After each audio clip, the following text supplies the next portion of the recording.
સુરત શહેરના અડાજણ વિસ્તારમાં 18 વર્ષની તરુણી ઉપર દુષ્કર્મ. તરુણી 16 વર્ષની હતી. તે સમયથી સતત 2 વર્ષ સુધી નરાધમે દુષ્કર્મ કર્યું. નરાધમ આરોપી કેતન પરમાર કિડ્સ નર્સરી ચલાવે છે.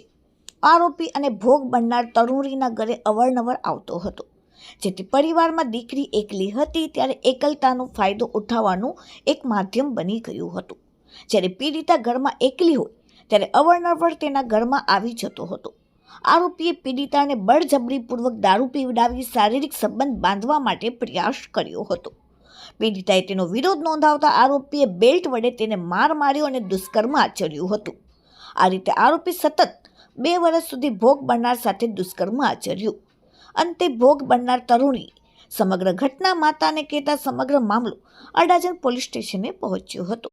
પોલીસે ઘટનાની ગંભીરતાને લઈને તાત્કાલિક ફરિયાદ નોંધી આરોપીની ધરપકડ કરી આગળની કાર્યવાહી હાથ ધરી. Bureau report, daily India TV, Surat.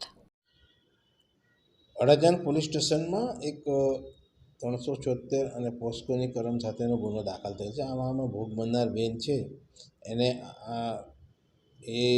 એના ફાધર એક્સપાયર થઈ ગયા છે. એને મમ્મી અને એને સાવકા પપ્પા હાથે રહેતી હતી.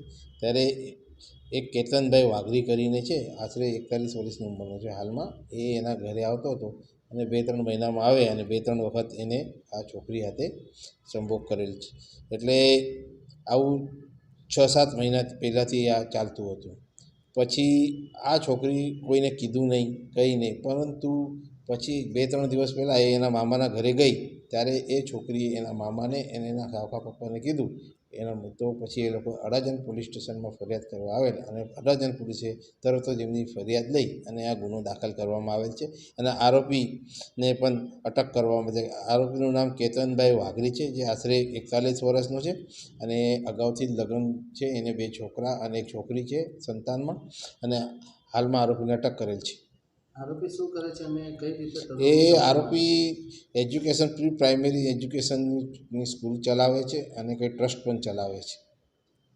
કઈ રીતે સમગ્ર મામલો ચાલે? સમગ્ર મામલો આ છોકરી એના મામાના ઘરે ગયેલી ત્યારે એ છોકરીએ એના મામાને આ વાત કરેલી. પછી એ લોકોએ નિર્ણય લઈને અડાજણ પોલીસ સ્ટેશનમાં આવેલ અને એ લોકોએ ફરિયાદ આપેલ છે અને ગુનો દાખલ કરવામાં આવેલ છે.